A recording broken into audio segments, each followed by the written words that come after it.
astronauts to the moon. This is a Reader's Digest version containing many of the interesting parts of the flat Earth theory. For those who have already started seeing things with new eyes, it will be mostly a recap, but there could be a few new angles you haven't looked at. For the rest of you who are new to this, the first question is invariably, is this a joke? Because it's a joke, right? And that's where we start, because it's one of our two basic childhood facts. 1 + 1 = 2, and the Earth is a globe. We're taught this before almost everything else, and that right there should give you a clue on how serious this secret is. But for those who have forgotten their history, here's the modified Men in Black version. For the first 4,000 years of our civilization, we believed that the Earth was a flattish disk, surrounded by a solid dome barrier called the firmament. All of the 5 major religions had their own version of this, and the churches enforced the belief. Then, around 1514, a man named Copernicus created a new model of the world. He stated that if the Earth was spinning around 1,100 miles an hour and circling the Sun at 60,000 miles an hour, the world was then round. And while the math more or less worked, there was a problem. It was 1500, and the technology to prove such a theory wasn't there. The first balloon to carry people wasn't invented until 1760.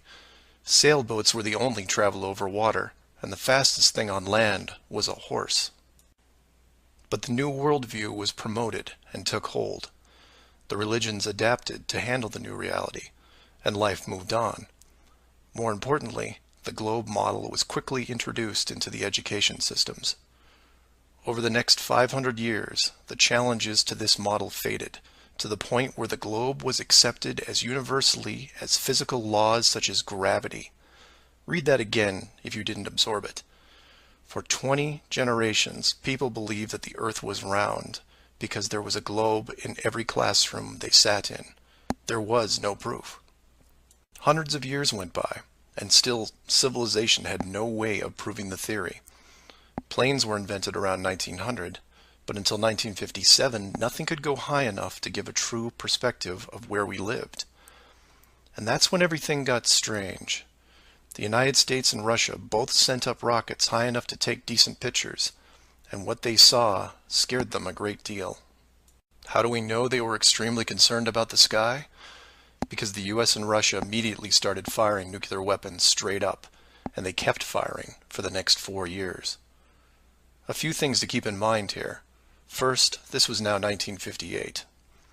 Nuclear weapons were very expensive and hard to come by. These also weren't those nominal yield 20 kiloton toys we used on Hiroshima. This was high kiloton to low megaton, and we couldn't get them up fast enough. And the strangeness continued in other places.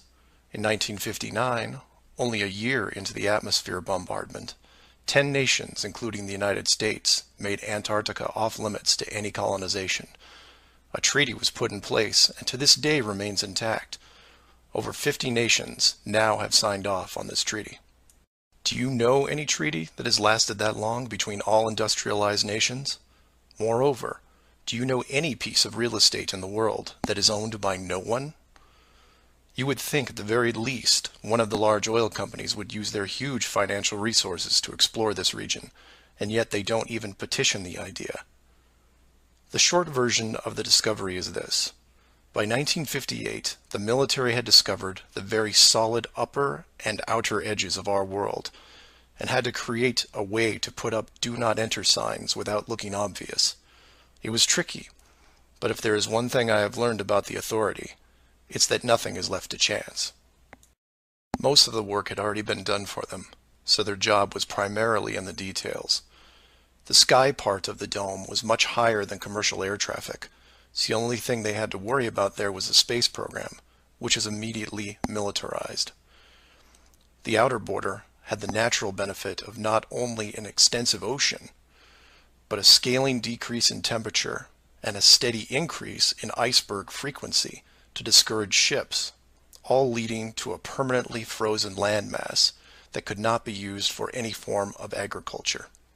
This ocean and ice layout had worked well for thousands of years because the technology of the current civilization didn't evolve quickly. Sailors avoided cold weather seas whenever possible, and oxygen levels get low enough to harm people, even on high mountains. The brilliance of the design comes in the simple fact that human males are corrupted by power. Corruption so total, in fact, that they would rather hide the world itself rather than risk their power on it. You could theorize that kings and popes were told of the world a long time ago. Maybe an ancient scroll or book. Perhaps an interdimensional being told the tale of what the world looked like. But this was all but dismissed because even the most powerful leaders of the day couldn't reach the borders. And if they couldn't, what chance did the general public have? It's one thing to be told of the giant impenetrable dome, but it's a whole different animal when you finally stand right next to it. Then the tough decisions have to be made. Do we keep the secret? And how far are we willing to go to keep the status quo? Once they decided to keep the secret, no expense was spared. The rapid progression of rocketry science had to be addressed quickly, and so the moon missions were created. Matt from the NASA channel was right in his thinking that you needed the moon mission event to stage a picture of the Earth from deep orbit, and that couldn't be more true.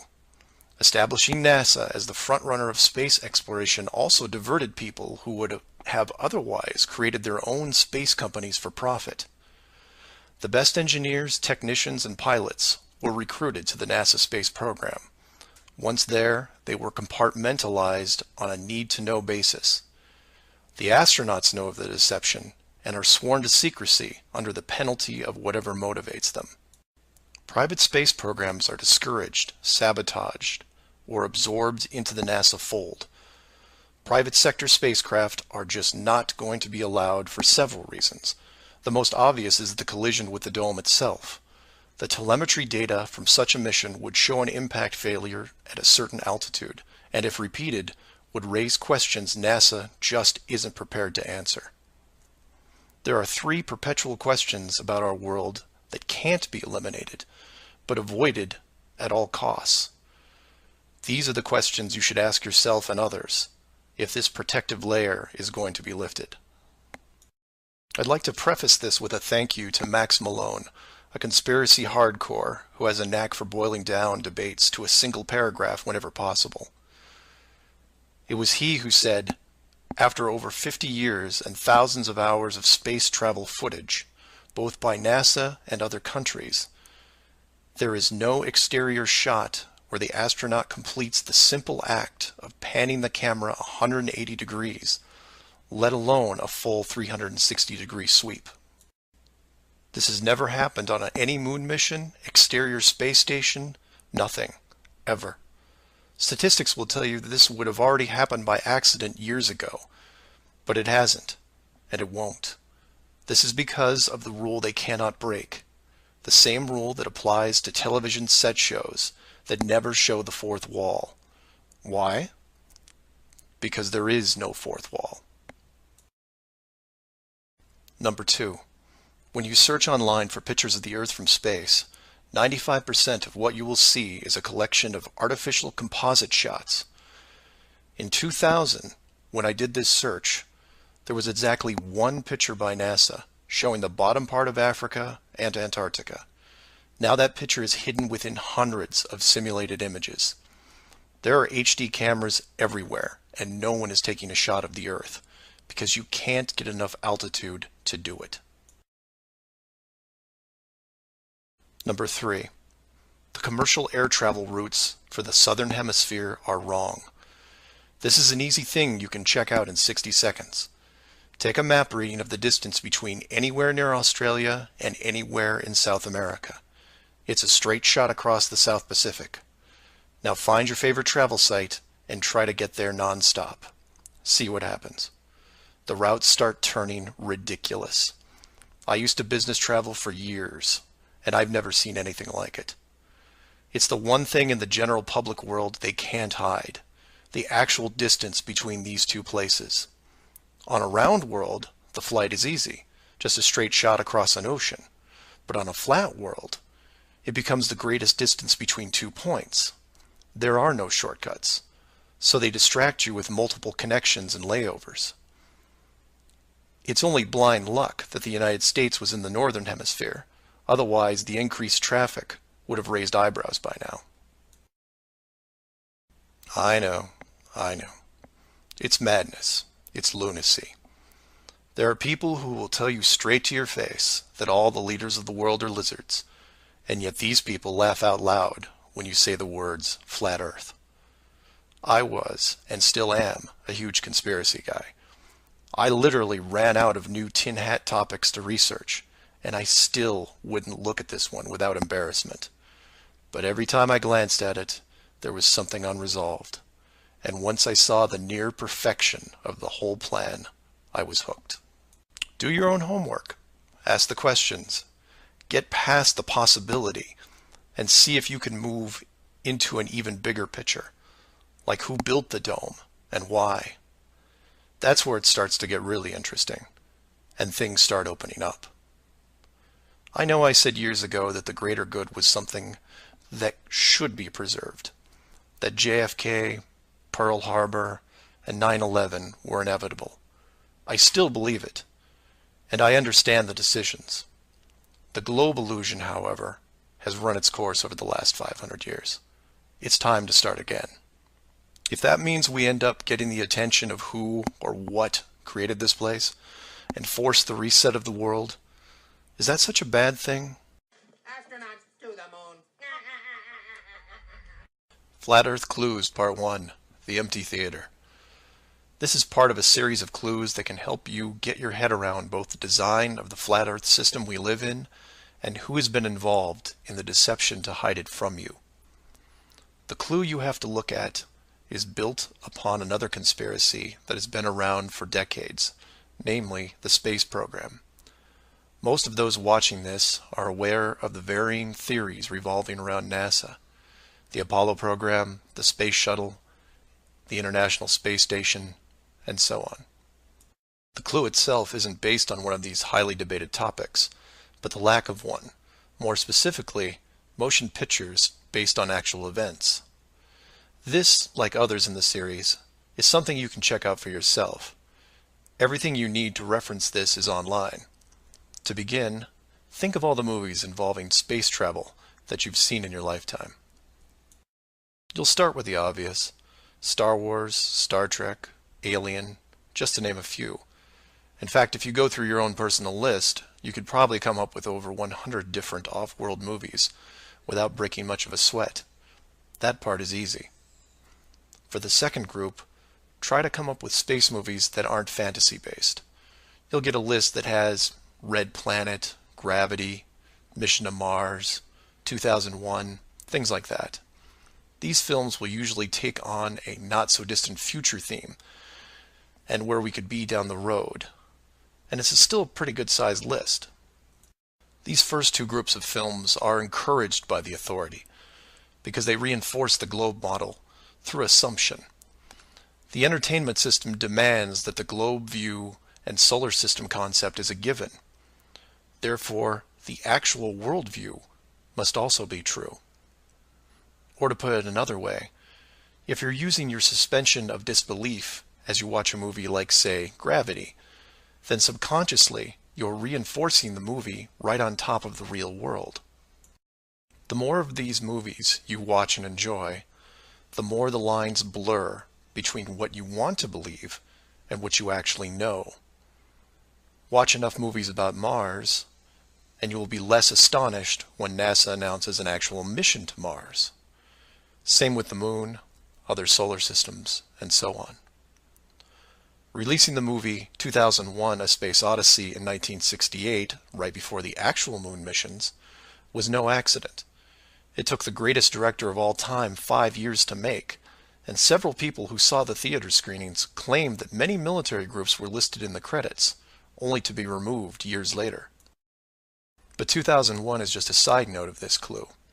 For those who really want to dig into Stanley Kubrick's hidden vision, I highly recommend the documentary Room 237. A link to it is below as well. Now you are aware of the first two groups of space films. There are those that contain generous amounts of fantasy, and those who try to paint our near future. These two groups are easy to find. The third group is a challenge, and again, that's where things get interesting. The moon missions concluded in 1972, and even though it's still considered the greatest achievement by mankind, no fact-based movies were made regarding it until The Right Stuff was released in 1983. Now you might say that it had only been 11 years, and maybe it was tough to get the rights, and so on. But that's not what made the film interesting. The movie ran extremely long for 1983, coming in at 3 hours and 12 minutes. It was an exhaustive look at the astronaut selection process, the competition, and the training facility itself. But when the credits rolled 3 hours later, chronologically, they had only gotten to the low Earth orbit missions. Just for fun, Google The Right Stuff movie and see how many spacecraft you can find. It won 4 Academy Awards and did a great job at the box office, but the Apollo missions were never touched. The only other major motion picture that involved the actual moon program was Apollo 13 in 1995, a full 12 years later. Apollo 13 only covered a single moon orbit and no landing or close-up reference to the previous missions below them. And after 1995, that was it. Nothing. Hollywood is known for leaving no stone unturned, with reboots and sequels to nearly everything. Yet in almost 60 years, there has never been a single moon mission movie based on actual events. Hundreds of science fiction films reference in it. Everything from Superman to the Transformers. But literally nothing that covers the moon's surface. 6 complete moon missions involving multiple vehicles, moon buggies, playing golf, and no one wants to touch it. Now, to be fair, there was a TV miniseries in 1998 covering the subject. It was produced by Tom Hanks, who got involved after starring in Apollo 13. There has been no professional production of any kind since then. Again, just for fun, Google From Earth to the Moon TV series and see what you find. The why is easy, and the clue revealed. If Hollywood makes a movie about the moon landings, and it's indistinguishable from the real thing, then how do you know which is real? It raises some subtle questions involving stage technique and how long they've been in place. If Hollywood could fake it now, then when did they first have the ability? There is one other movie which stands out, and I mention it because I can't believe it ever got made, is Capricorn 1. The film's plot involved the faking of a Mars mission and how it could be accomplished. In short, it's part of the Conspiracy World Bible. I highly recommend it, and the link is below. To summarize, all space movies are encouraged by the authority, except for the ones that are based on actual accounts. Those are not allowed. The moon program has been buried in entertainment because the moon cannot be reached. It's either outside the barrier or just a highly rendered image, like any planet you see when entering a video game. The world is flat, and this is just one clue. So do some of your own research and ask questions. Astronauts to the moon. Flat Earth Clues, Part 2, The Bird Wall. This is part of a series of clues that can help you get your head around both the design of the flat Earth system we live in and who has been involved in the deception to hide it from you. This clue revolves around one of the most remarkable men you may have never heard of, Richard E. Byrd, and his relationship with Antarctica and the secretive missions he carried out there until his dying day. Some of you have followed the legend of Richard Byrd through the Hollow Earth theory. We aren't going to be covering any Hollow Earth in this video, but instead focus on the man and his involvement with the South Pole. The Reader's Digest version of Richard Byrd is as follows. Born in 1888, he became an American naval officer who specialized in feats of exploration. He was a pioneering American aviator, Medal of Honor winner, polar explorer, aircraft navigator, expedition leader in the worst environments in the world, and the youngest admiral in the history of the Navy. In addition, his list of awards takes up several pages in Wikipedia, including 3 ticker tape parades in his honor. In short, he was Indiana Jones on steroids. Some people will say that Roy Chapman Andrews was the real Indiana Jones. And you might be right. But Richard Byrd beat Indy 6 days a week and twice on Sunday. I mention all his accolades to paint a picture of credibility and trust. The governments of the United States and the world trusted his judgment and leadership, and took advantage of every chance they had to put him in charge of special missions. The first large-scale mission was an expedition to Antarctica in 1928. This was noteworthy because even though he had just flown over the North Pole in 1926, all expeditions from 1928 on were focused on the South. The expedition lasted 2 years, and during it, at the age of 41, he was promoted to admiral. His second Antarctic expedition ran from 1933 to 1935, and his third from 39 to 40. While in Antarctica, he was also an advisor for other countries who had their own expeditions, including England, France, Germany, and building off previous countries' expeditions from Belgium, Japan, and Sweden.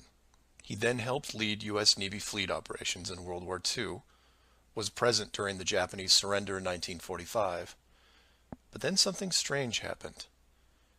He went back to Antarctica. Now, some of you aren't surprised because he'd been there since 1928, and I agree with you. It's the how that's interesting here. His fourth trip to Antarctica wasn't an expedition. It was a military operation called Operation High Jump.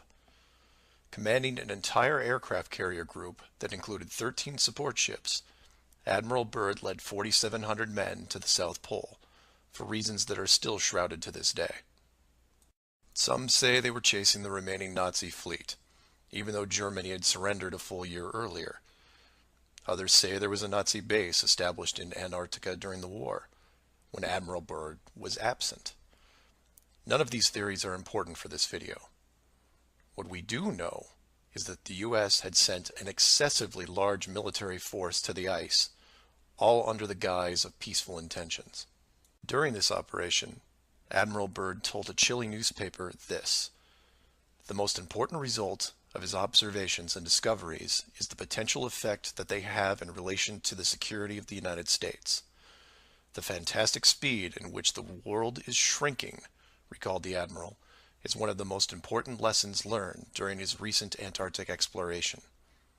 I have to warn my compatriots that the time has ended when we were able to take refuge in our own isolation and rely on the certainty that the distances, the oceans, and the poles were a guarantee of safety." After the operation, Admiral Byrd toured the States and gave interviews, the most interesting of which is a national television show in 1954 called The Longines Chronoscope. A horrible name, but a decent show. I've added a segment of it at the end of this video and linked it in the description. During this television interview, he first spoke of an area beyond the South Pole as large as the United States, which no one had set foot on yet. He then went on to say that there would probably be expeditions year after year because the U.S. government had really become interested. The interviewers then probed as to why the interest in the South, when any perceived military threat from Russia, keep in mind this was 1954, would be from the North. He went on to say that it was the most valuable and important place in the world for science. It involved the future of the nation, an untouched reservoir of untapped resources, including coal, oil, minerals, and uranium. He added that at the time of the interview, there were 7 nations currently engaged in Antarctica, including Russia, Australia, Argentina, Chile, and New Zealand. During the interview, the Admiral talked about planning the next military mission to Antarctica. It was called Operation Deep Freeze and ran from 1955 to 1956. The mission was completed, and he supposedly returned home. Now this is where you come in and say, so what? And normally I'd agree with you, except for what happened next. Nothing happened next. The missions just suddenly stopped, and that was it. No other expeditions, military or otherwise, were conducted on the continent, ever. Then a treaty was put in place banning any country from doing basically anything. The end. And if you're wondering what you're missing, it's this. Admiral Byrd goes on television, says that this massive body of land, most of which sits on a plateau 2 miles high, is rich with every resource you could ever want, energy rich, pristine, with no indigenous population or plant life, and every country that has sent teams is ready to carve it up like a big turkey. Not to mention, there's an expanse of land larger than the United States they haven't even looked at yet. And out of the blue, everyone just calls the whole thing off? There are no environmentalists in 1959. This is land of diner food and 20-cent gas. I'm calling total BS on this one. The dollar value of the initial resources find would have fueled armies of greedy companies. So what happened? They found the edge, that's what. And the last thing they were going to do was let unsupervised companies near it, regardless of the money. Even if it was hundreds of miles away, you couldn't allow resource corporations even into a safe area, and then years down the road as they expanded, tell them, oh, sorry, you can't go beyond this point. When the companies would ask why, what would you tell them? And now the interior of Antarctica is off limits, with no revisions until the year 2041. You can take tours of the outer islands, but there is a hidden line, enforced by the military, that you will not be able to cross. Because the interior is actually the exterior edge. It's there, it's hidden, and it's protected. The Earth you live on is flat. So do some of your own research and ask questions. Please feel free to email me at msargent23@comcast.net or 303-494-6631. Our very distinguished guest for this evening is Admiral Richard E. Byrd. The North Pole used to be a no man's land, but these are the days when, by buying a ticket on a commercial airliner, you can fly across the North Pole and drink a cocktail at the same time. Yet only 30 or more years ago, about 35 years ago, our guest tonight found out whether there was any land north of the North American continent. He made that first discovery flight, and I must say that Admiral Byrd, our guest tonight, is not only our greatest living explorer, but he's been an inspiration to countless Americans. Admiral Byrd, you've been to both the North Pole and the South Pole. Is there any unexplored land left on this Earth that might appeal to adventurous young Americans? Yes, there is. And not up around the North Pole, because it's getting crowded up there now, because they find out it's really usable, not only to live in, but militarily.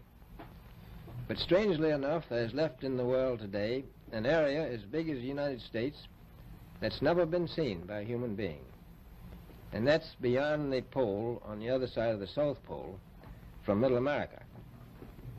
And I think it's quite astonishing that there should be an area as big as that unexplored. That's a tremendous So challenge. there's a lot of adventure left down at the bottom of the world. Admiral, an expedition to which I believe you're the advisor is now en route. What is that expedition doing? Well, that's the icebreaker Atka, and it's a reconnaissance expedition. It's going down to the South Pole area to make certain observations and to look for some bases. They will be back in April, and they will report back, and upon the information we get from that undertaking, we will base the bigger expedition that's to follow. Is that very definitely planned, or is that... That is being planned right now.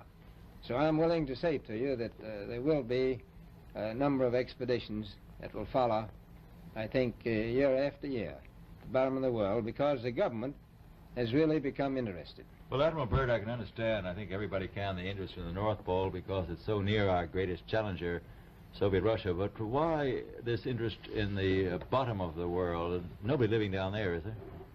No, it's pretty cold. There's only one permanent resident, that's the emperor penguin. The little ones live further north. I tell you one reason they're interested. It's by far the most valuable, important place left in the world for science. That's why the scientific groups all over the nation are really interested. But more important than that, it has to do with the future of the nation, those to come after us, or even during your lifetime, because it happens to be an untouched reservoir of natural resources. And, you know, as the world shrinks with an ever-increasing acceleration, far-flung places, once useless, like we thought the North Pole was, and no man's land, become very useful. The bottom of the world will be important, not only to us, but to our allies. I was going to ask you, does it have military importance? It has some, and as the world shrinks, it will continue to shrink with an ever-increasing acceleration, thus bringing these places closer. And in the future, I can see a time when it will be very, very important strategically. Well, has the development of air power increased the strategic importance of places like the very much Palmer so. Peninsula, was it? Very much so. Even now, if anything happened and we lost the Panama Canal, we would have to control the islands just north of Antarctica, which are part of Antarctica. Then between there and Cape... Admiral, you speak of the resources of Antarctica. What are they? What are the natural resources there? Well, we've found enough of coal within 180 miles of the South Pole in a great ridge of mountains. It's not covered with snow, enough to supply the whole world for quite a while. Well, that's the coal. Now, there's evidence of many other minerals. We are pretty sure there's oil. Now, that coal shows the bottom of the world. Now, by far the coldest spot in the world. Where that coal is gets 100 below zero in the winter. well, It was once tropical. So we think there's oil there, and there's evidence, probably uranium there.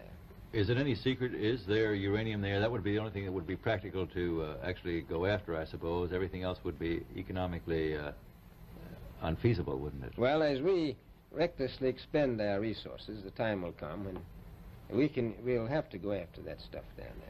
Well, you know, I avoided what you said about uranium. I'm not sure about that. I don't want to have the world fight over the Antarctic. And Robert, is there a competition among other nations to try to get information about Antarctica and possibly to secure some of these resources? Well, yes. There are now 7 nations very much interested. Russia is interested tremendously. That I'm sure of. Australia has an expedition down there. The Argentine, the Chile, New Zealand, Britain, and so on. Now, you can understand those people down there being interested because they live down there, the New Zealanders, the Argentinians, the Chileans, and the Australians. And so we don't do much about claiming anything. Admiral, you make this sound a little crowded. Are there that many expeditions now there or en route there? Well, you know, as I said, it's the most peaceful place in the world, but I don't think it will be for long because of this intense interest on the part of other nations and this nation. Astronauts to the moon. Flat Earth Clues, Part 3, The Map Makers. This is part of a series of clues that can help you get your head around both the design of the flat Earth system we live in and who has been involved in the deception to hide it from you. This clue looks into the USGS, otherwise known as the Map Makers of the World, and a few surprising things that they and others have in common with the flat Earth idea. All the reference links are provided in the description below, and I encourage you to check them out. For those of you outside the United States, USGS stands for United States Geological Survey, a scientific branch of the U.S. government. Formed in 1879, and with the help of the ever-expanding American Empire, they quickly became the premier map makers of the known world. Currently, they have around 9,000 employees and an annual budget of over $1 billion a year. They also have extensive science departments covering biology, geography, geology, hydrology, and many programs tied to them. Their motto since the 1990s has been "Science for a Changing World," and I'm going to show you how true that really is. What does this large, really boring government group have to do with the flat Earth? To understand that, you have to look into their origins, which is in geography. To do this, you'll need to open another page that specializes in maps. The maps you see in this video are from Wikipedia, but there are others you can reference as well. The wiki list of map projections isn't much to look at as a whole, although there are a number of interesting takes on the world view. Not only do they have just about every perspective when it comes to the land we live on, but some detailed information on where the map originated, including name type, the origin or creator, and the year the map perspective was proposed. Now, some of these will be very familiar, especially the ones that you would see on your classroom wall. There are a number of variations here, but the one that has been debated on recently would be this one, the Gauls-Peters, which accurately shows the size difference between the continents, the most obvious clue being that the white continent of Greenland is actually tiny compared to Africa. But I digress. If you keep going down through all the different shapes, you'll get into circular maps, but only one of these is a top-down perspective that shows the continents in the center surrounded by an unbroken ring of ice. In Wiki, it's called the azimuthal equidistant, and just to make it easier, I'm going to abbreviate and call it AE for short. Why is this map so interesting? Well, if you're looking at the Wiki page, you'll spot a few reasons. The first is that in the notes section of the map, and I quote, "Used by the USGS in the National Atlas of the United States." It also mentions that it is used as the emblem of the United Nations. Of all the maps on this screen, it is the only one that references a group of any kind. And if you keep this page open and navigate over to the Flat Earth section of Wiki, you'll notice towards the bottom of the page a similar map. I've referenced it here, and you can tell quite easily it's identical, but not referenced or linked as the AE model. To make things even more strange, we go back to the USGS model, and you see that it was first proposed 1,000 years ago, and you may think, well, that's a bad link.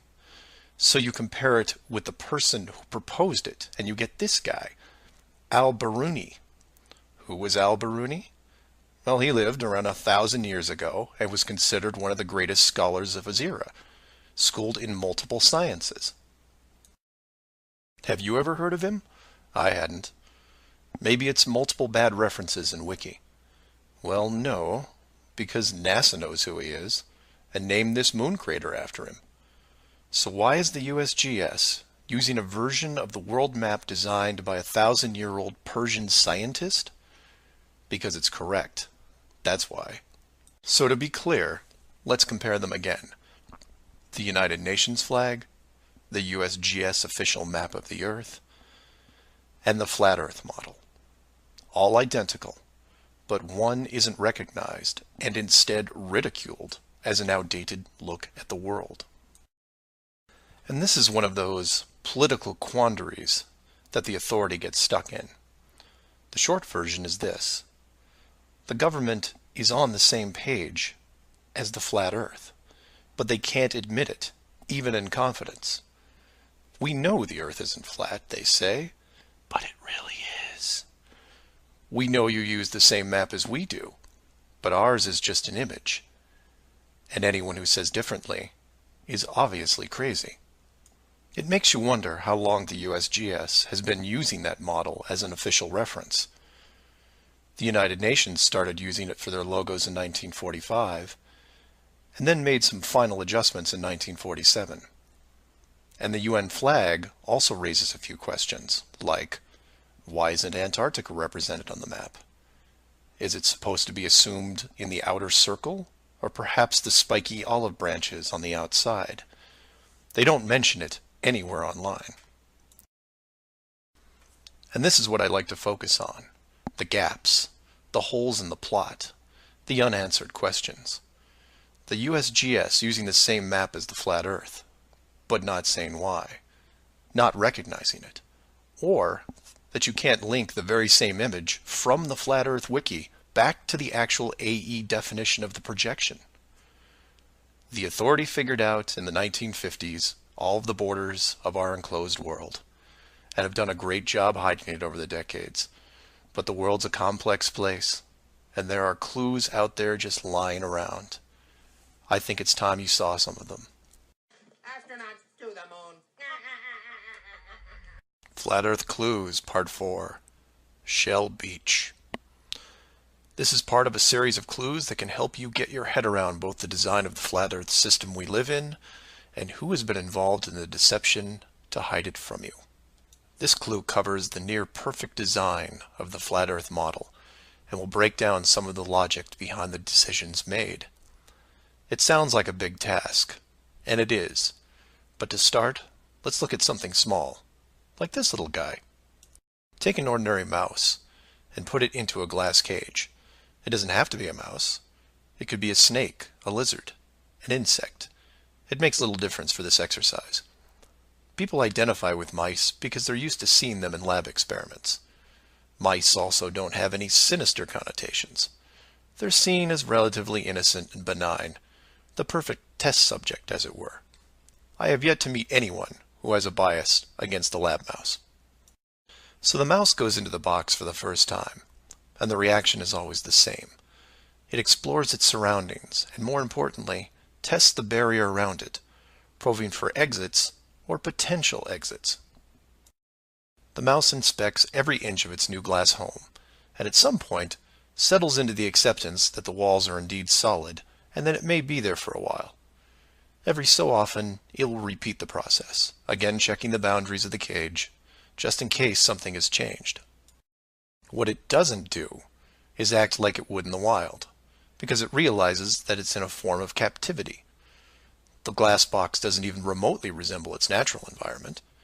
You could put this box in the middle of a forest and the mouse may feel slightly better about its situation, but it still knows that it's been trapped against its will, and will settle into a non-native lifestyle.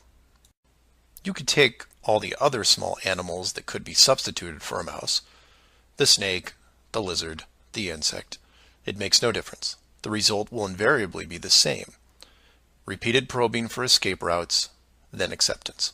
Take the same animal and now put it into the middle of a 100-mile square wildlife preserve, surrounded on all sides by a similar type of glass enclosure. The creature doesn't even bother to rush the size of the preserve and start testing the boundaries, mostly because it's out of visual range. It could be days or even weeks before it even encounters a single fence. The animal's routine is spent doing what it normally would do. It eats, it sleeps, it breeds. It does everything that it would naturally do in the wild. If one day the animal approaches the fence, there might be some curiosity, but any anxiety is quickly resolved by just turning around and heading back into the vast expanse from which it came. The fence does not pose a potential problem for the animals in the preserve because it is so small compared to the expanse they live in, and dwelling on it doesn't hold any interest. We're assuming here that the fence is high enough to discourage flying creatures as well, deep enough to stop burrowing classes, and if you want, reaches the floor of any nearby bodies of water, stopping any clever aquatic types. The point here is that all creatures great and small inside a giant wildlife preserve, when encountering the fence, wouldn't care. They would all in their own way just shrug and move on with their lives. However, if you take a human, male or female, regardless of education or nurturing, and put them in the exact same wildlife sanctuary, the response would be quite different. When the human approaches the glass fence, they don't see it as a minor distraction. They pause, they wonder, and more importantly, they ask questions, either internally or amongst others. Why is the fence here? How far does it reach? Can I dig underneath, or climb over, or go around it? These questions continue in a way you might imagine, but eventually a bigger question jumps to the top of the list. Who built the fence? It is that which changes not only the type of questions being asked, but how the human being, or beings, look at their world. The giant wildlife preserve suddenly gets smaller. Each new fence border discovered starts to artificially constrict their expanse, even though the dimensions haven't changed. before long, the preserve, their home, loses some of its relevance. The fence is a reminder of the unknown. It provokes fear and endless speculation within the human. Given enough time, the importance of the preserve continues to be reduced, especially in relation to the fence. And the reason why it's so engrossing for the human is simple. It's there. It's real. They can see it, and maybe even touch it. Adding more humans to the equation increases the disparity of the situation by orders of magnitude. Have you seen the fence? Do you know how long it's been here? Have you ever known anyone that's been outside it? It's older than us. Who is responsible for the fence? What can we do to appease the group that created it? You can see what this might lead to. A long-lasting group hysteria would entrench itself within the population, grab hold and never let go. The fence is bigger, older, and wiser than they are. It humbles them, it angers them, and it is forever. It is their proof of a higher power. Maybe not God, but certainly God-like. No civilization, regardless of technology, discipline, or age, would be able to cope with the existence of it. For the human psyche, there are just too many questions that go unanswered. Life would never be able to progress normally. To summarize, a garden variety wildlife preserve would work for 99.99% of all the world's life forms. For human beings, however, you would need to make some modifications, or really just one big one. So let's take a look at a few examples of how this could be accomplished, and from there expand it. The first failed example can be seen in the 1998 movie Dark City. This is a good starting point to get you in the right mindset. The premise here is that an advanced race creates a small flat Earth area, complete with a traditional dome. The design, however, is initially flawed in that they built the city all the way to the outer edge, leaving no room for error. To compensate for this, they altered the memories of the human population on a regular basis, therefore repressing any long-term investigations. However, in movies, there are always anomalies, like the police officer who realizes that even though he remembers visiting a place called Shell Beach, there is no way to reach it, because Shell Beach is outside of the flat world and never existed. He just keeps going around the circular city that has no exits. In the end, another man, the hero of the movie, makes it to the edge, steals the advanced race's power, and creates an ocean, which really should have been there in the first place. Move from there to a movie released only 4 months later called The Truman Show. Inevitably, all flat earthers have to take a hard look at this movie from a technical point of view. The movie follows the same lines as Dark City, but in a much more relatable premise, that of a giant television stage built so that the outside world can watch a person go through his life without any knowledge that he is living inside a flat world, surrounded by a physical dome. The movie is interesting on several levels, including construction. Using their existing model of a small town, bordered on one side by a large lagoon and wilderness, and the other a seemingly expansive ocean, while better than Dark City, still had its flaws. For one, it was less than 20 miles across, and even though Truman's desire to explore was repressed, there was still a chance that he would venture to the outer edge, which is where the movie ended. But for the most part, it worked. Truman believed the entire scenario because he was born into it, and then lived 30-plus years without any reason to doubt where he was, which could be said for any of us. If it wasn't for the, and we'll say movie mistakes, that the studio fell victim to, then the show would have never ended. And this then raises hypothetical scenarios like, how many kids like Truman could you have raised inside that dome? 10? 50? Now, logistically, you can see how it might be problematic in keeping tabs on that many kids, especially as they got older. But with enough sleight of hand, it could be possible. A fictional situation just like that was made into the 2004 movie, The Village.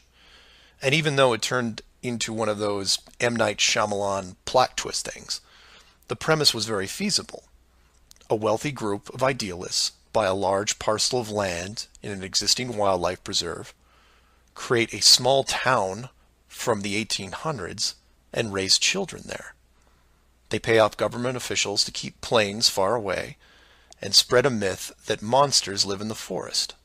As far as the kids are concerned, they actually are living in a small Pennsylvania town in the 1800s. And being born into it, why wouldn't they? If the story continued, eventually the elders that founded the town would all pass away, leaving the children to pass on the legacy, free from any burden of guilt that their world was not what it appeared to be. And keep in mind, this was done with very little land manipulation and no dome. This then circles back to how many actors the fictional Truman Show really needed to hire.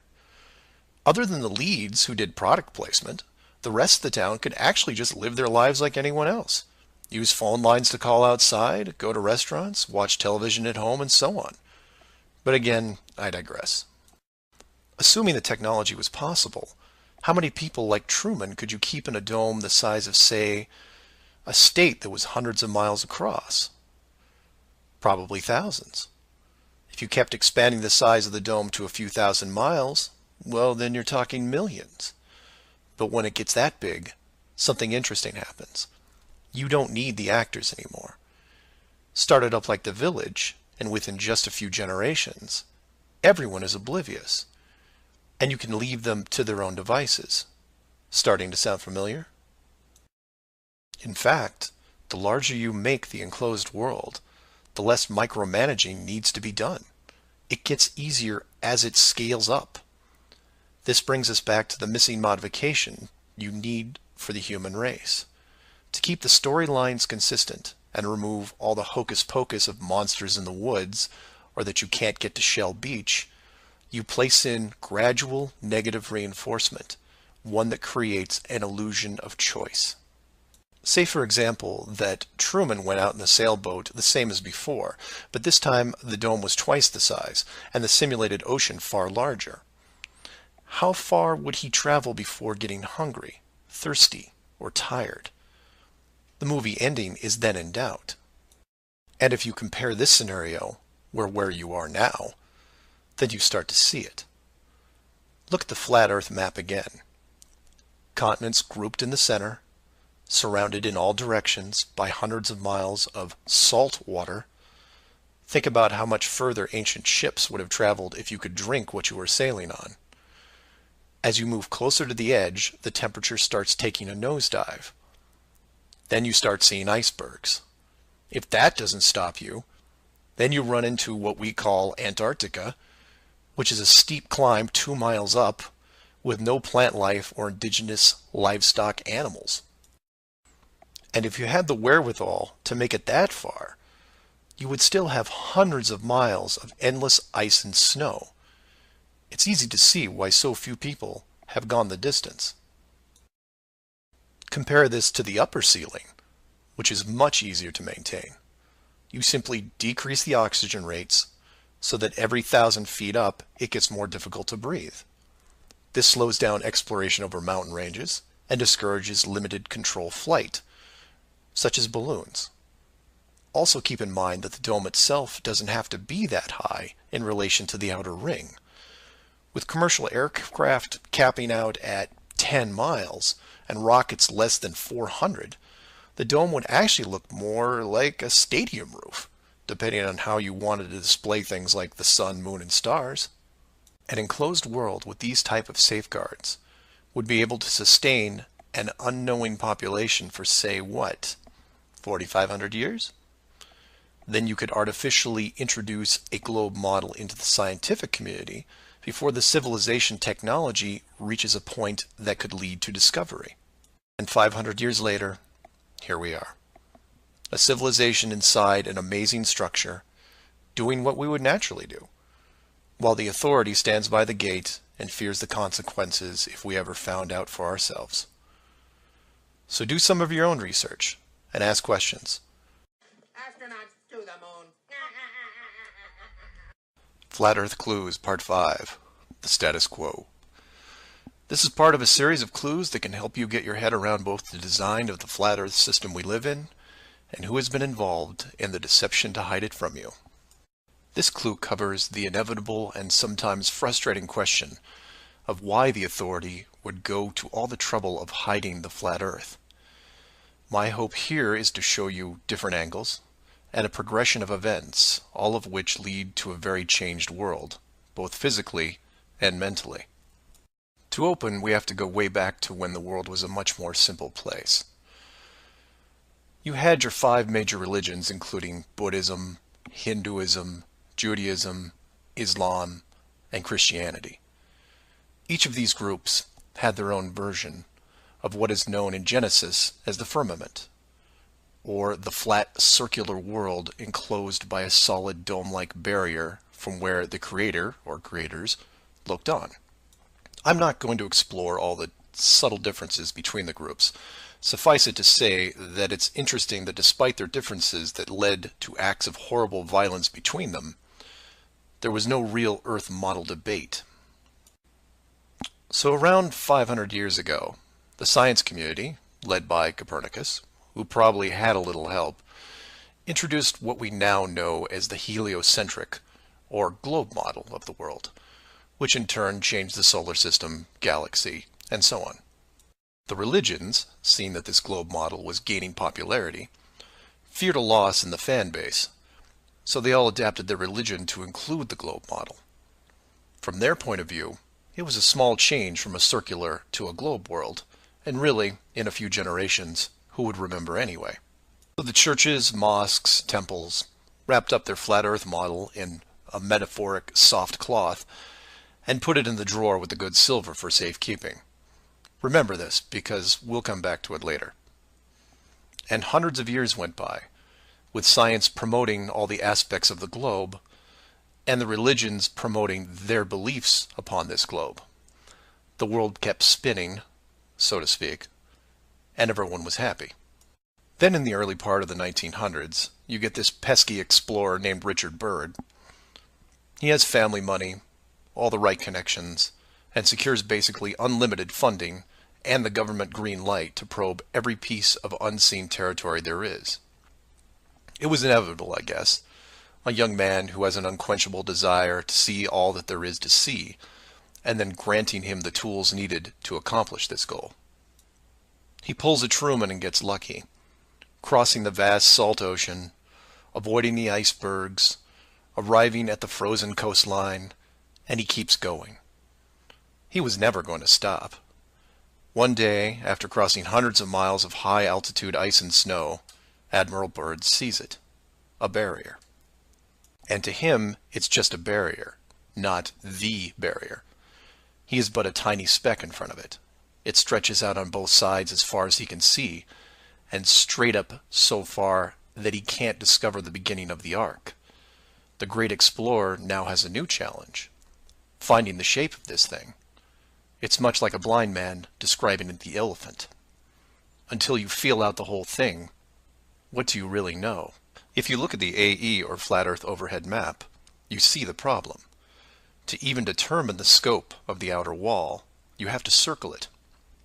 It would have taken months, if not years.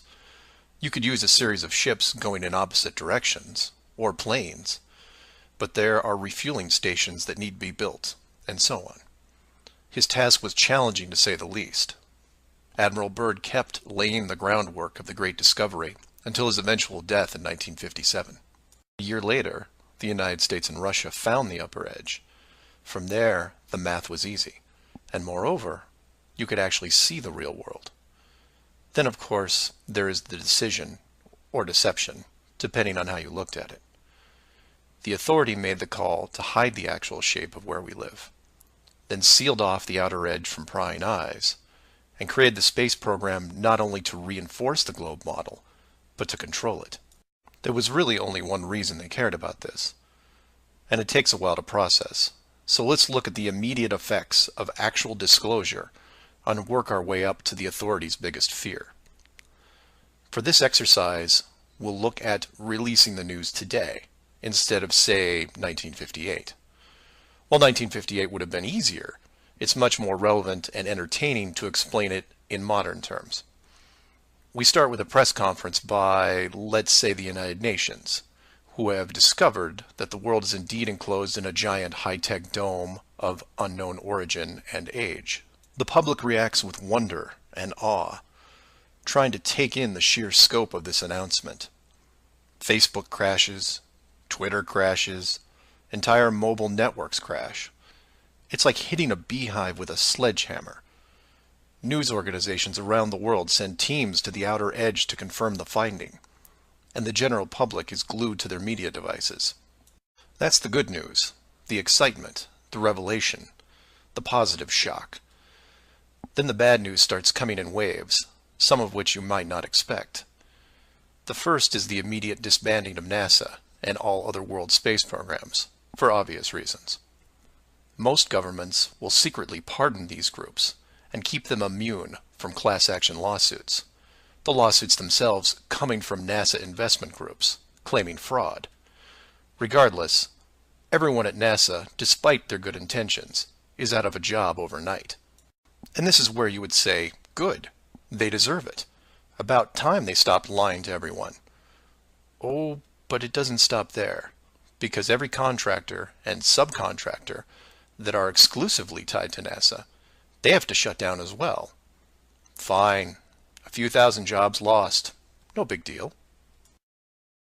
And the ripples continue to spread, some bigger than others.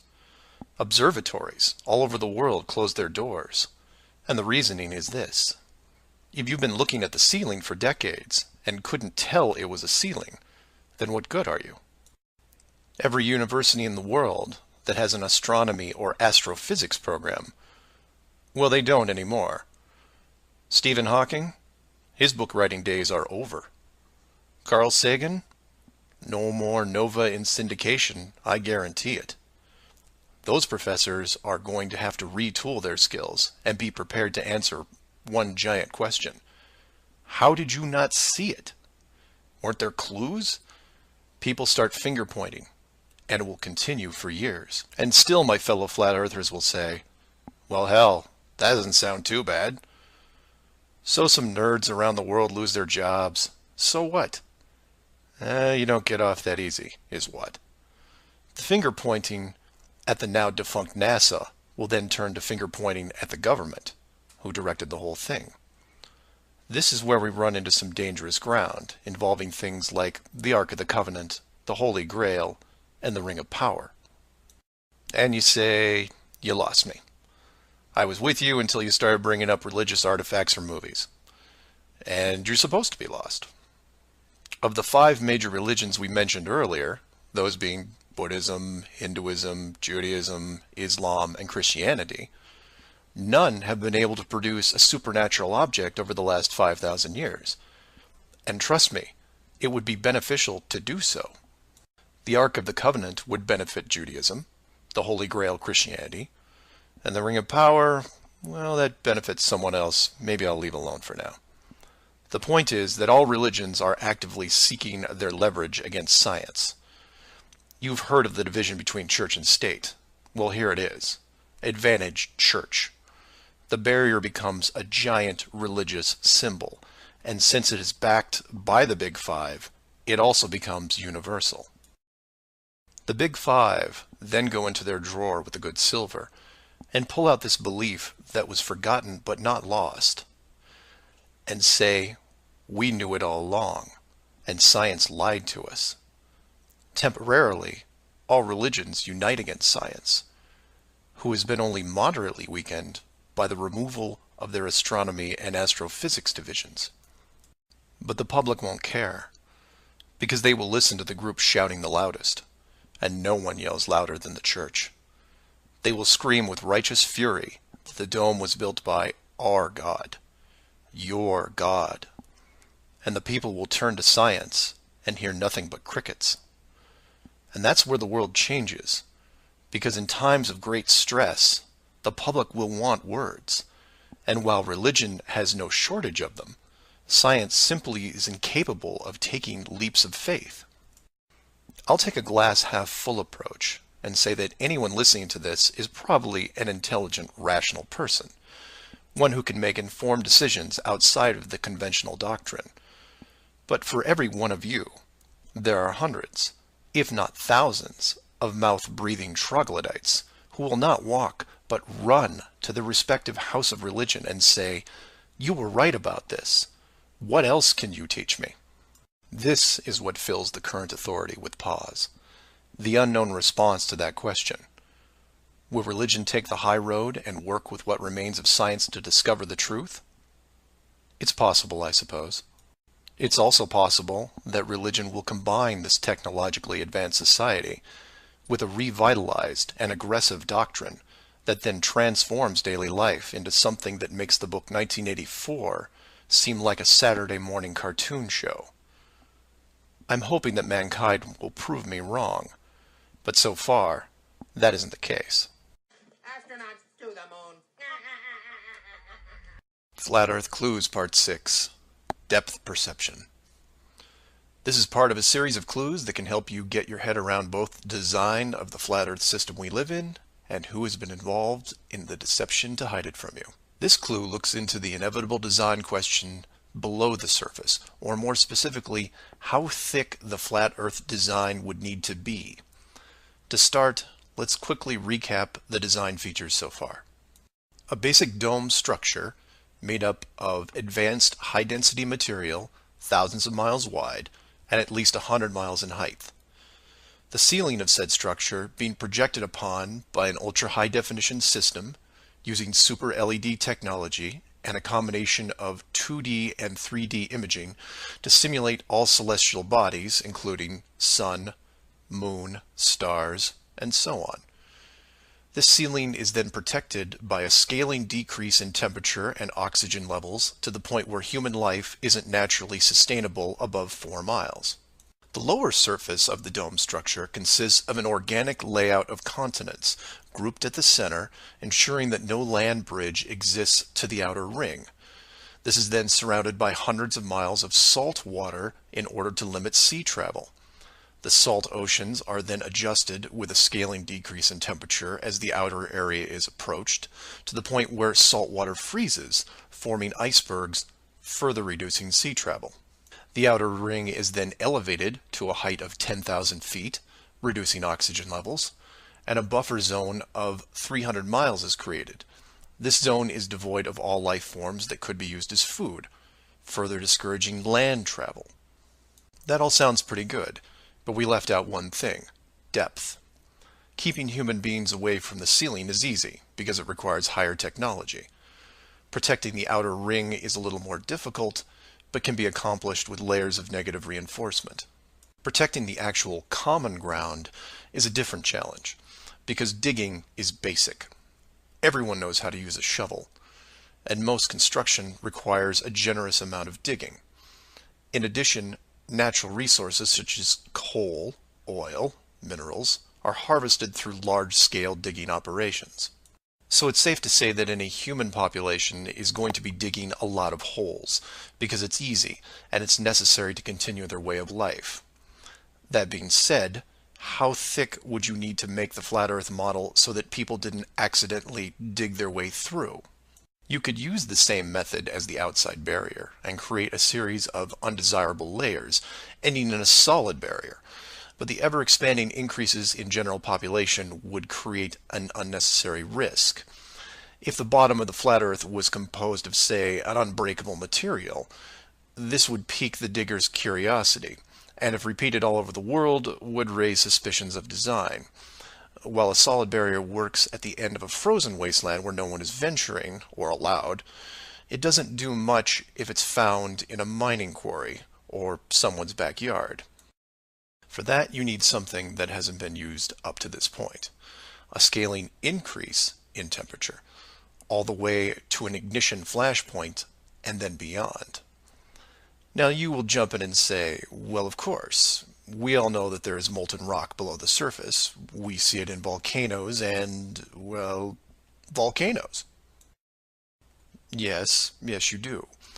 And we've all seen the cross-section diagram of the globe Earth, which shows ever brighter bands of molten structure and so on, which is why I included the wiki link in the description that covers the official view of the Earth's structure. And I quote, Scientific understanding of the internal structure of the Earth is based on observations of rock in outcrop, samples brought to the surface from greater depths by volcanoes, analysis of seismic waves, measurements of gravitational and magnetic fields, and experiments with crystals at pressure and temperatures characteristic of the Earth's deep interior. In short, they have no clue on what's below them. None. In fact, the deepest holes ever drilled, which I've also linked in the description, only go down 8 miles. To repeat, no one has gone below 8 miles anywhere. And every drilling survey is the same, a scaling increase in temperature to the point where drill bits stop working. And you come back and say, but volcanoes. Yes, there are volcanoes, holes in the earth where molten rock is produced, under pressure, I might add. Certainly that can't be artificially created. No? We can melt rock right now. It's called a smelting plant. What do you think your car is made out of? Melted, reformed, and polished rock. We have the technology to do this. It all comes down to scale. Create a large set of furnaces at, say, 50 miles below the surface that can melt and pump molten rock. And you say, what would the furnaces be made out of? Oh, I don't know. How about the same dome material that can withstand nuclear weapons? So you take the molten rock, locate a few random access points on the surface, and the rest comes naturally.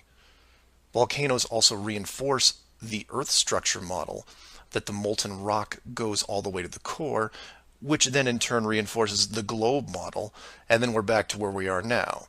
A smoldering globe flying through space at high speeds that from a design standpoint makes no sense. So how thick would the flat Earth model floor need to be? Oh, for common use, say less than 100 miles, similar to the ceiling in scale. Large heat generators placed in a pattern, a thin layer of molten rock 10 to 20 miles down, which is really just a geologic pipe system to help with the generation of terrain. And there you have it. An efficient way of discouraging all those digging humans from reaching too far, combining a physical barrier with a mental one. 8 miles down and you're going to tell me what the entire core looks like? Give me a break. Astronauts to the moon. Flat Earth Clues Part 7, The Long Haul. This is part of a series of clues that can help you get your head around both the design of the flat Earth system we live in and who has been involved in the deception to hide it from you.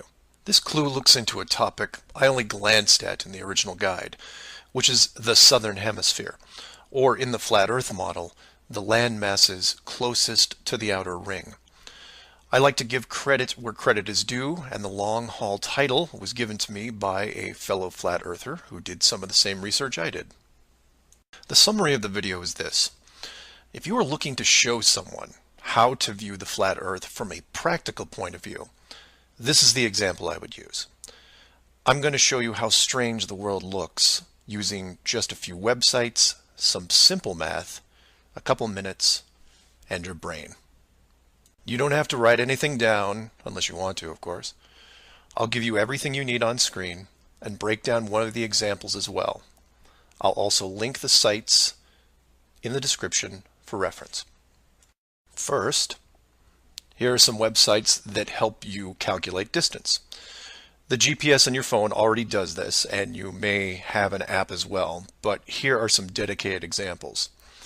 Timeanddate.com, tripit.com, distancefrom2.net, worldatlas.com, freemaptools.com, and travelmath.com.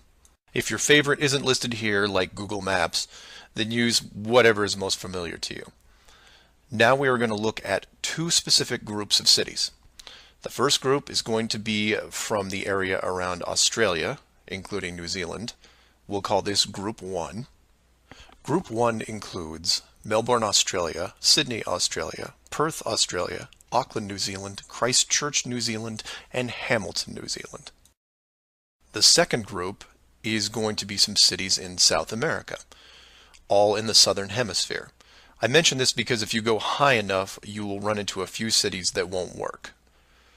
Group 2 includes Rio de Janeiro, Brazil, Sao Paulo, Brazil, Brasilia, Brazil, Buenos Aires, Argentina, Lima, Peru, and Santiago, Chile.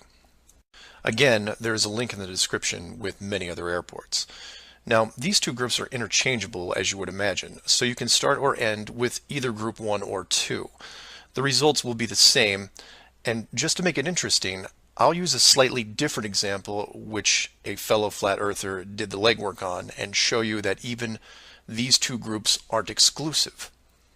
So you take anything from group 1 and anything from group 2 and you get some distances ranging from 6 to 8,000 miles roughly.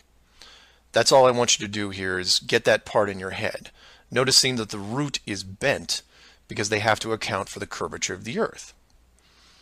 All these directions are what you would expect, a straight shot over the South Pacific Ocean. Now, just to prove it's not an exclusive route, instead of starting in, say, Rio and landing in Auckland, I'll start what should be the opposite side, in Cape Town, South Africa, which is roughly the same distance on a globe Earth coming in at 7,300 miles. Notice on the map it's still a straight shot through the Indian Ocean and not crossing any countries. An easy route. I try to book my flight. For this example, we use Travel Math, but you can use whatever is easiest in your country, like Priceline, Expedia, Travelocity. It will make no difference because they're all tied to the same system. And this is when everything goes wrong. So the first leg, the airlines don't send me due east, but instead shoot me 4,700 miles almost due north to Dubai. Okay, maybe we're just picking up people. It seems a bit excessive, but I'll go with it. I'm probably comfortable in my seat drinking vodka tonics anyway.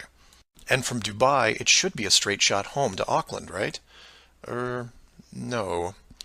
Now they send me southeast to Melbourne, a mere 7,300 miles. And then finally a third leg from Melbourne to Auckland coming in at around 1,600 miles. I'm rounding up or down to make the math easier. Regardless, the total miles for this flight is almost double what should be expected, coming in at 13,600 miles. In addition, the trip took me 37 hours. How long should it have taken? Well, in a 777, about 12. Now this is where you come in and say, well, it's probably an isolated incident, or some strange connection thing. You know how the airlines are. Oh no, my friends. We can do this all day. This roulette table is rigged, and there is no way to get a fair game. The first part of the clue is the utter lack of non-stop flights from anywhere in this hemisphere, which is why I gave you multiple cities in each group.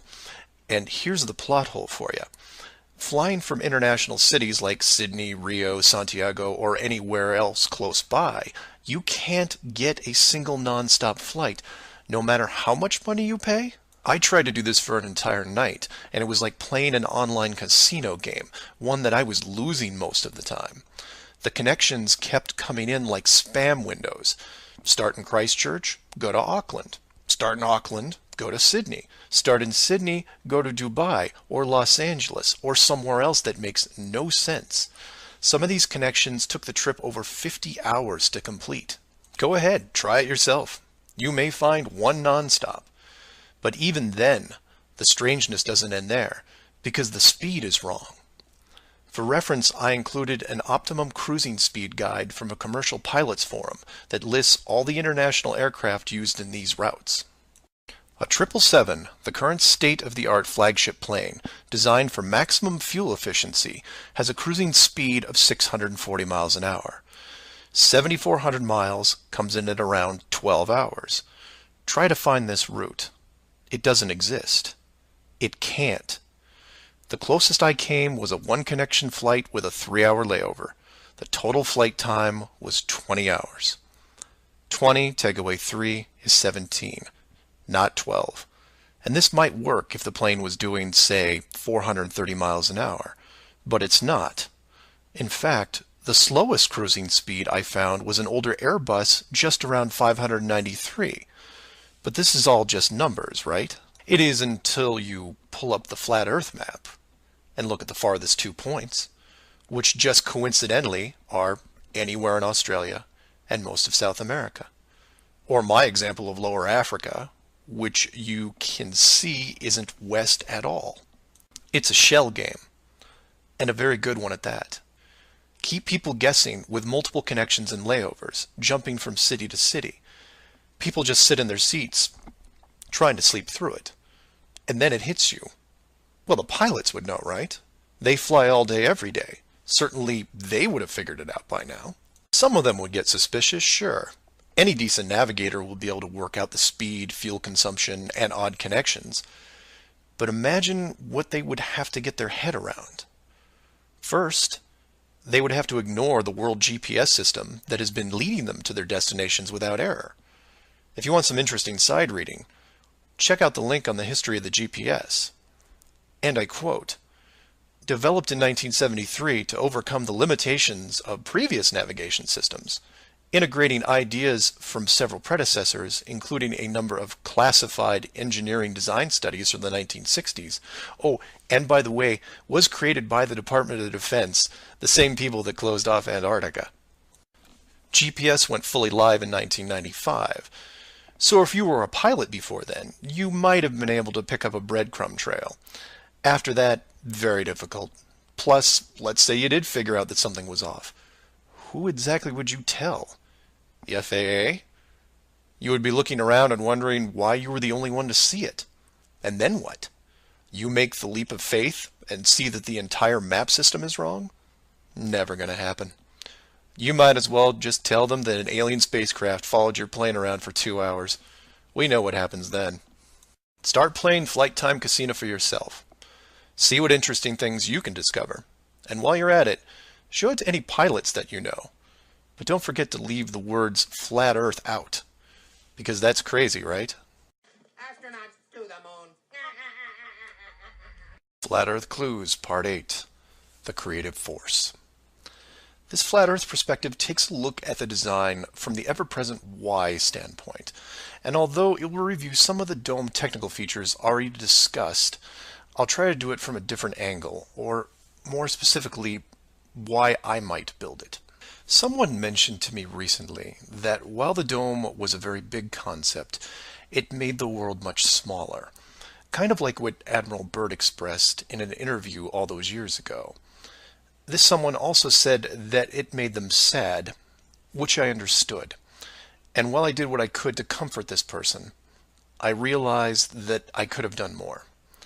So this video is for the people who look upon this world with their new eyes and start drifting into a state of melancholy.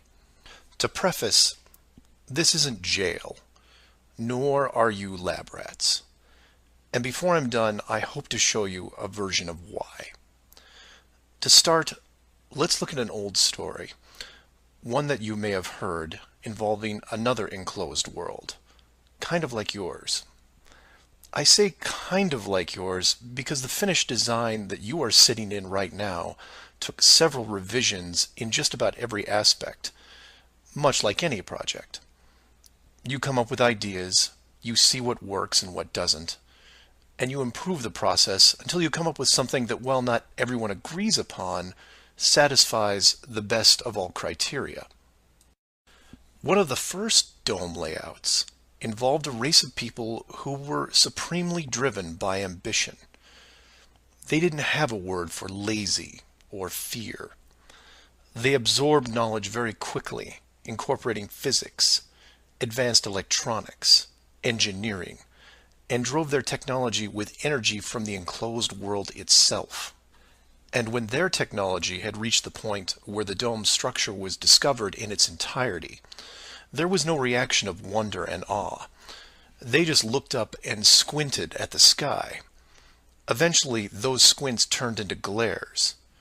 Oh, they had religion, to be sure, and it was tied to their daily lives, but to them, this wasn't religion. It was a challenge. Almost like they weren't that impressed. Hard to fathom, right? Seeing that your world had borders, but instead of being afraid, shaking your fist at the sky with arrogance. But that's what they did. So much confidence and might that when they found out where they really were, a new priority was created. At first, they dedicated broadcast channels to calling the dome builders out, demanding answers, and ran them day and night. At the end of each cycle, the words kept repeating, "We know." But arrogance ebbs at patience, and their demands were met with silence, which was taken as blatant dismissal. This fueled their ambition even more. The people withdrew all their efforts from breaching the outer barrier and formed a new plan. If the creators were not going to submit, then they would build a bridge and meet them at the gates. So a building was designed. But to call it a building was to call the pyramids a sand castle. It was the greatest structure ever conceived, at least to them. It was to be over 30 miles wide and hundreds of miles high, enough to reach the dome ceiling itself, where they would meet the builders face to face. They abandoned nature completely and pushed aside ecologic systems to accomplish their goal. They cannibalized entire mountain ranges, which they used to admire and love, to acquire the raw material for the awesome structure. The work crews built with flawless precision, and it was obvious that it was going to succeed. A bridge to the edge of the sky itself. The work would only pause long enough for the mighty armies below to look up and yell, "We come for you," so loudly that on a clear day you could actually feel the dome shake. And the creators, faced with their first great challenge, decided to start again. And the people were changed, their language fragmented so that the builders couldn't continue. The tower was dismantled, their technology removed and forgotten, and the people scattered. A new group was introduced to the dome, divided in every way imaginable, so that unity was next to impossible, and everything slowed down. Languages evolved and devolved into other dialects, and the languages produced text, which produced different forms of culture, and some amazing things began to happen, the most important of which was the arts. The dome builders saw the artistic pool develop into several distinct forms. Everything drawn in any medium on a flat surface. Everything molded that took on a three-dimensional shape. Everything that produced music. All things that make up the human form and motion. And all the written works. Pictures, sculptures, music, dance, literature, the arts. Driven by passion, it is the very essence of what is good in humanity. Once this was recognized, all dome methods put in place were to cultivate and enhance this process. Land masses were adjusted with geology and temperature to support every kind of terrain, with mountains, rivers, oceans, plains, forests, jungles, deserts, all of it stunning, all of it stimulating the human mind, nourishing it. And the modifications continued, with seemingly endless shades of weather. The sky was overhauled, a moon added, and layers upon layers upon layers of stars, so that one day, when the people were able to see further than their own eyes, there would still be something new to see. And the arts flourished, but there was a cost. The languages and division of cultures had put the population at odds, and wars were raging at regular intervals. The dome builders debated if the price was too high. Plans were drawn up to make more changes, until they noticed that the arts thrived even through the worst of conflicts, producing grace and beauty despite their burning world. It was wonderful and terrible at the same time, and the debate outside the barrier continued to intensify until a majority spoke out and said, "This world is a creative force, and we must see what it leads to. The barrier must be hidden at all costs." So the globe model was put into the population, and both science and religion adapted to it. The arts grabbed onto it like a new drug, the creative minds of the world exploding with new concepts. Their universe was now infinite, and the rules changed. Science then led to science fiction, which opened up everything else. Books, pictures, sculptures, dance, and music, all reaching deep into space, decade after decade of wonderful possibilities, rising above the ashes that were at their feet. And it's not just the artists, it's everyone. You affect others, who affect others, who inspire others, who build it, paint it, sculpt it, sing it, who then put it up on a pedestal and hold it under the light and say, this is a piece of who we are. And for every one of them, there are hundreds of others who, for whatever reason, were unable to express the songs and images and stories that are in their heads. Imagination is far more important than knowledge because it is limitless. It is your shield, your sword against the cruelty of destructive forces. There are those right now who live in chaos, whose life is surrounded by a swirling nightmare from which they think they'll never escape. These are the true warriors of the world, and they are far braver than me. I am humbled by those who suffer the most. Know that mountains were built for you. Oceans were built for you. All of this was built for you, your struggles, and your trials by fire. It may be today, it may be tomorrow, but one day the curtain will close and this stage will be struck. And when the dust settles, no matter where you are right now, you'll see the big picture and have new eyes, and you will be shown what wonder really is. And as you leave this most magnificent of theaters, heading towards the next, my hope is that you'll pause, look back at the stage and say, I was actually in it, right there in the thick of things. And it was a sight to see. Because it really is a hell of a ride. Imagine what the next one will be like. Astronauts to the moon. Earth Clues Part 9, The Magic Show. This is part of a series of clues that can help you get your head around both the design of the flat Earth system we live in and who has been involved in the deception to hide it from you. This flat Earth perspective initially started out as a problem-solving exercise that was going to be built into Clue 7, otherwise known as the Long Haul. But after some research and a little patience, it has evolved into something that warranted its own section, and is a perfect example of good things come to those who wait. So emails and phone calls have been coming in, almost all of them positive.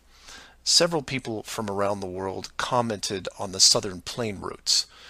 They said that while 95% of the long routes in that hemisphere were connections, which in itself raises red flags, there were a few pesky non-stops that seemed to contradict the overall logic. The question then posed to me was obviously, are they real flights? Could they be put there to throw the Flat Earth group off? If it was a trick, could I figure out what it was and how it was accomplished? I accepted the challenge and started my impression of Morgan Freeman as he went up against the Four Horsemen magician crew. Now, admittedly, I was skeptical to start, because the flights went against the third rule, that being the flat Earth has no shortcuts. Only a globe has shortcuts. As in magic, I had to assume the rule was not being broken, but only hidden, or having the illusion of being broken. But first, I had to see the trick itself. I had to see the planes in question, and see them make the route. Anyone can list a flight, but does it actually go from point A to point B? With the help of several other people, this was then put to the test. While just about everyone with a cell phone knows about GPS and how it can track things, many people don't know that even though it's a system built by the military, there is a very public aspect to it. So while your phone is tracked at all times, so are other things, most notably all air traffic. Now, if you're military, you could view military planes. If you work at a cargo carrier like UPS or FedEx, you can view transport planes. The general public is mostly limited to commercial air traffic.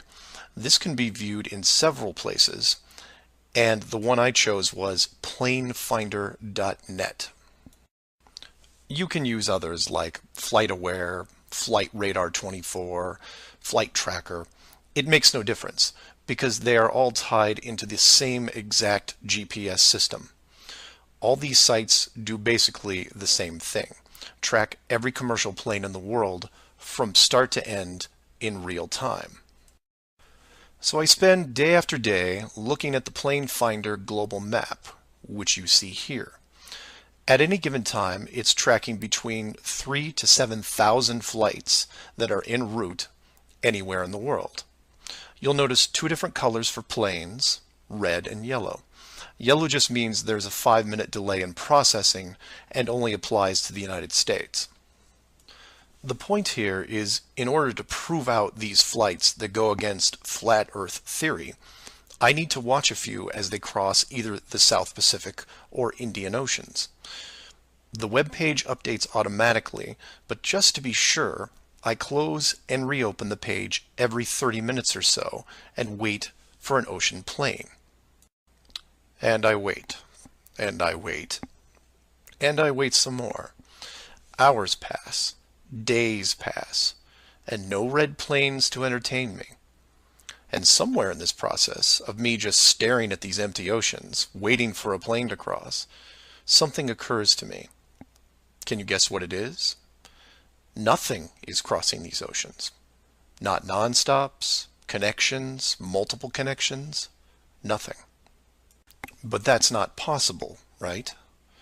The planes have to reach their destinations. So I change gears and just watch the coastlines of anything in the southern hemisphere, and I start to see it.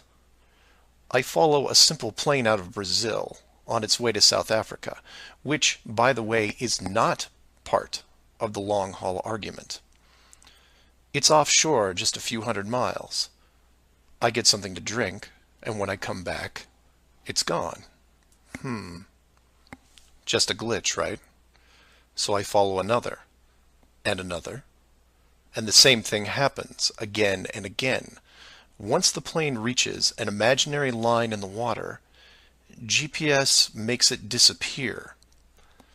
Then a friend who is also working on this problem sends me some links, which I've included in the description. I encourage you to take a look at them.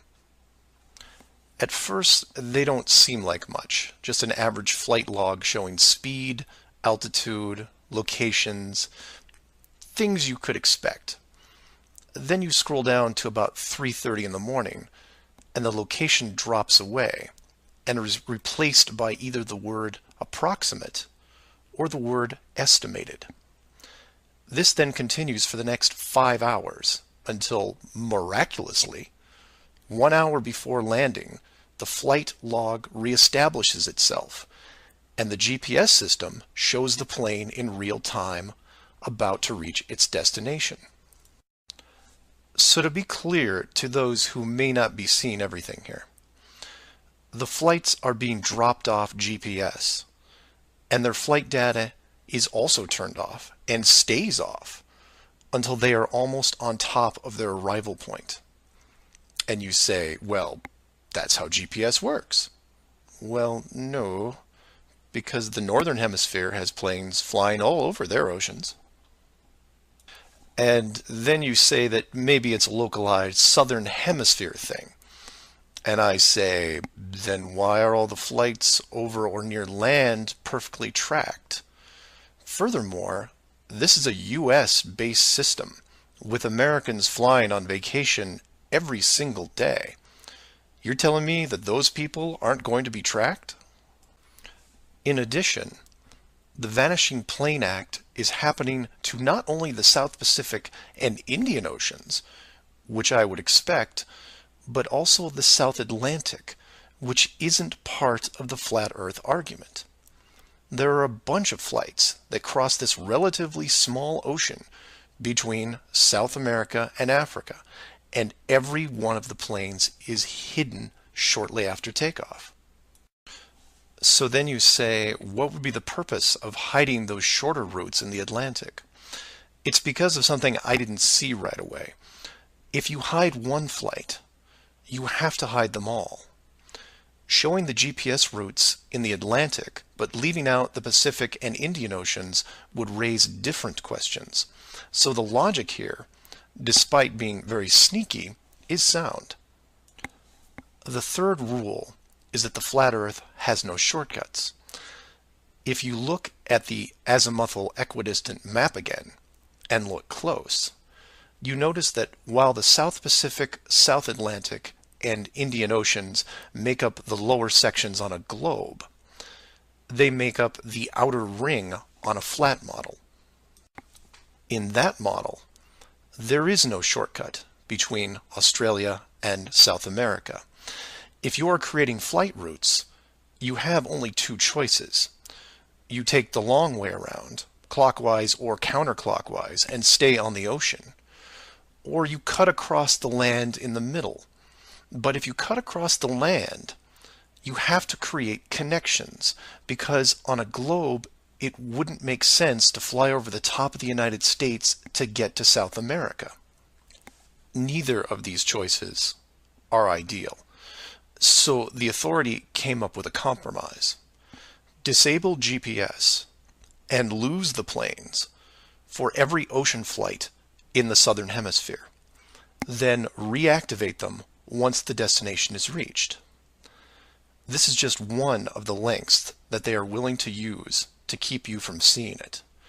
Don't just hide some things, hide everything, so that maybe the topic isn't addressed.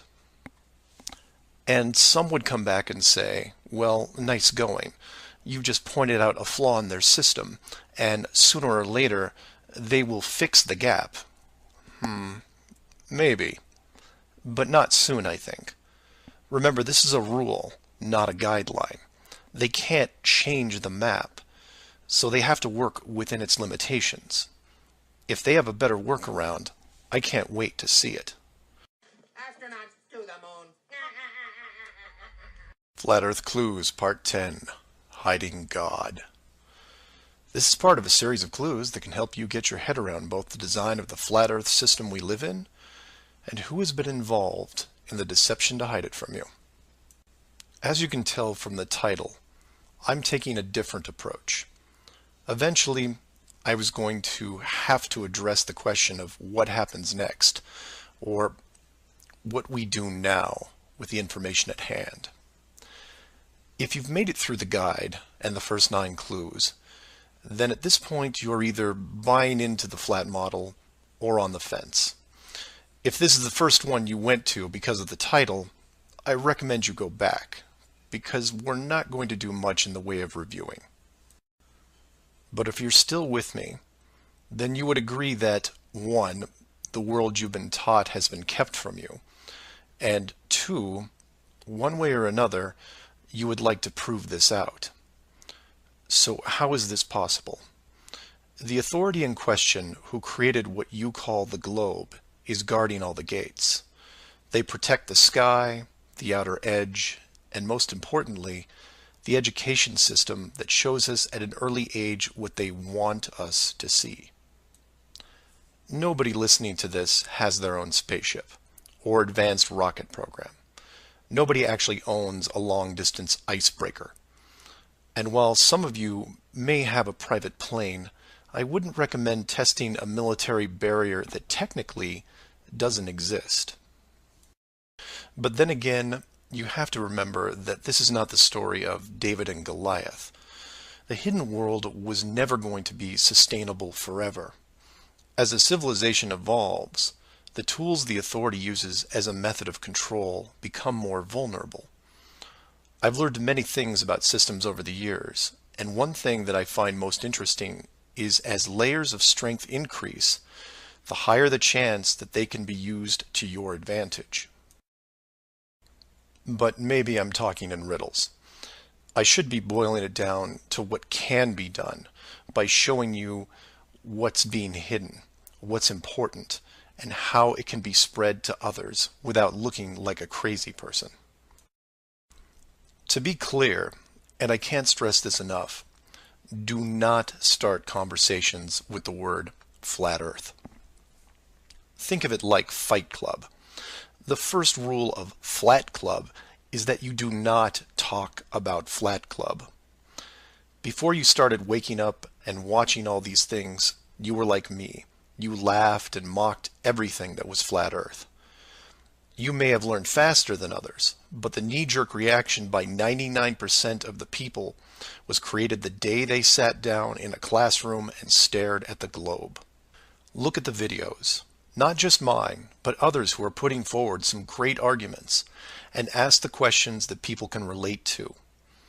I'm going to introduce 3 very important questions that you can use, each with a statement that precedes it, and each statement is a motivation for a different group of people. If you don't fall into one of these 3 groups, then I guarantee you know people that do. The first statement is this: you are being hidden. What do I mean by that? Well, this goes back to Clue 7 and Clue 9, which talk about the flights in the Southern Hemisphere. If you are flying a plane over the Southern Hemisphere, your flight is not being tracked. How can this be used to find out the truth? It's simple, it's quick, and it costs no money. No matter what country you live in, send a quick note to your local, state, or federal representative and ask them this question: why are citizens of our country flying over oceans without the safety net of the GPS system? And remind them that GPS stands for global, not partial. Without GPS, anything could happen to your plane and no one knows where you are. And while you're at it, remind them that the GPS system was built by the United States Department of Defense, who never does anything small. The system that is in effect now has what appears to be huge, deliberate gaps in the Southern Hemisphere only. Do not mention flat Earth. Just voice your concern about the safety of you, your loved ones, and your fellow citizens. Will they get back to you? Possibly. Will they give you a satisfactory answer? Not a chance. Because they will only have what the military gives them. What this will do, however, is create a unique buzz in certain circles that may prove to be useful later. The more politicians or high-ranking officials you contact, the greater the noise. The motivation here, as you can tell, is general public concern. The second statement is this: wealth is being hidden. What do I mean by that? Goes back to Clue 2 and every other mention regarding Antarctica. In 1954, it was announced on national television that the continent was just millions of miles of rich energy resources. And by 1959, it was sealed off like Area 51. How can this be used to find out the truth? By contacting anyone you know in either the petroleum, natural gas, or mineral industry. This means ExxonMobil, British Petroleum, Royal Dutch Shell, Chevron, ConocoPhillips, BHP Billiton, Rio Tinto, Glencore, Anglo American, and there are many others. Find anyone in these companies and make inquiries about their prospects in Antarctica. Send them the link to the Admiral Byrd interview and ask them why, if there are no environmental conflicts regarding oil, gas, or mining, why aren't they allowed to even petition the idea, even when the world's energy resources are dwindling more every day? Put the sound of money in their ear.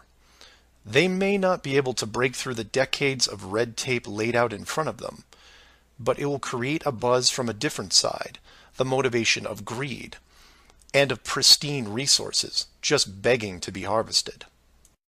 And finally, to preface the third statement, I need to thank all the people who have sent me stacks and stacks of biblical scripture, asking me to stop dancing around the title of the flat model and call the structure what it really is. And you know, they have a point. I have put myself at a distance because I want to reach people who are outside of religious faith and even outside of general conspiracies. But for all those spiritual groups who have contacted me, I can now, however, say with conviction that this third statement is this: they are hiding God. Despite what labels I put on the flat model structure, the oldest names are from the oldest texts, one of those being called the firmament. If the firmament was indeed discovered in 1956 and it was deliberately hidden, then the ruling authority not only hid the structure, but evidence of the builders. And by builders, I mean creators, and by that, I mean what people define as God. Hiding God could be considered one of the worst ideas of all time. And if you are a person of great or small faith, you have a vested interest in any evidence that would solidify and vindicate your years of dedicated service. If a structure was found that had, for all intents and purposes, the handprint of God on it, then the ruling authority has no right to keep it from you. There are billions of people on this world who have personally dealt with the concept of God and would like to know for sure if these beliefs are well placed.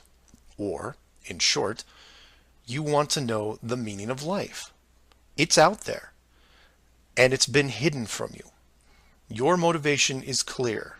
Go to your church leaders, your congregation, and tell them science probably found evidence of God in 1956 and decided to keep it a secret. If you know people of religious power, send this up the ladder. Get the word out and see what comes back. Between these three statements and questions, people will talk to people who will talk with others and eventually reach someone who knows. This isn't a grassroots or groundswell movement that takes a long time, because the system that has been used to mold and control you these past years has been based on speed, and by that I mean real time. All it takes is a single video, a memorandum, one whistleblower, one key person, and everything changes, not in months or weeks or days, but hours. And in those hours, everything changes because of the speed.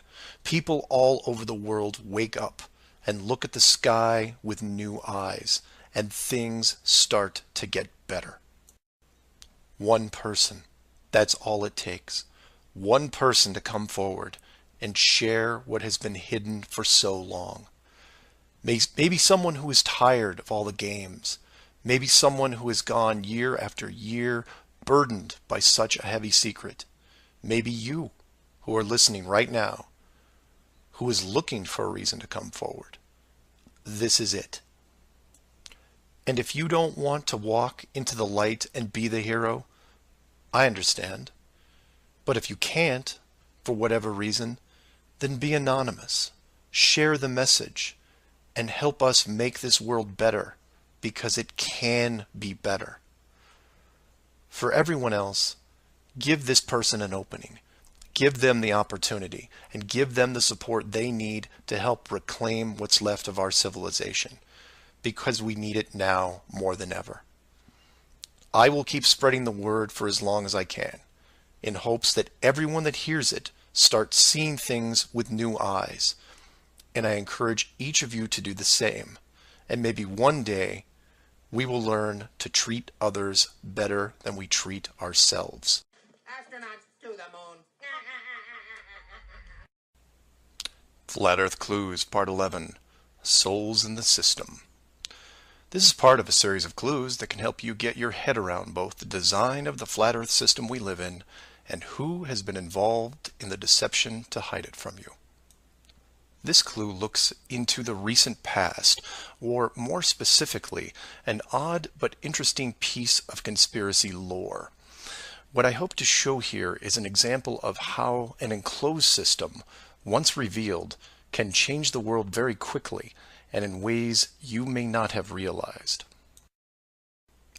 To start, we need to go back a little ways to a controversial 2004 documentary called Astronauts Gone Wild. For those of you who missed this strange little gem, the summary is this. The producer-director Bart Winfield Sibrel went out to prove that all the moon landings were elaborate hoaxes. To do this, he set up interviews with the Apollo astronauts, giving them the impression that the interview was just routine. He then produced a Bible and asked each of the astronauts to swear on the book before the interview started. The interview was then supposed to be a series of detailed technical questions designed to trip up the astronauts. During the process, there was quite a bit of tension and some very uncomfortable moments, including one actual fist fight.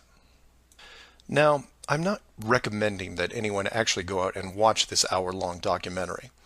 For me, the astronauts have had to live with this guilt a long time, and leaving them alone seems like the humane thing to do. What interested me, and moreover what piqued my interest then, wasn't the unoriginal questions the reporter posed, but how the astronauts reacted to the Bible itself. None of the Apollo pilots would put their hand on it and swear that they went to the moon. In fact, most treated the book like it was made of plutonium. This puzzled me for years because it went against the basic rules of any cover-up, one of which is lie about everything. Now, the pilots of the Apollo program had done many interviews over the years, many televised, and had been going through their song and dance without really any instances of contention. So why not just go through the motions again? It is, after all, just a book, right? People lie under oath all the time. It's called perjury, and every country has an extensive system of laws and punishments to deal with it. These punishments don't seem to stop the people from committing perjury, and you can read about it almost every day. Furthermore, the astronauts were not in court. This was just a room, sometimes their own home. So swearing on the book would, for all intents and purposes, be meaningless. And this sat in the back of my head for years, because it didn't make sense.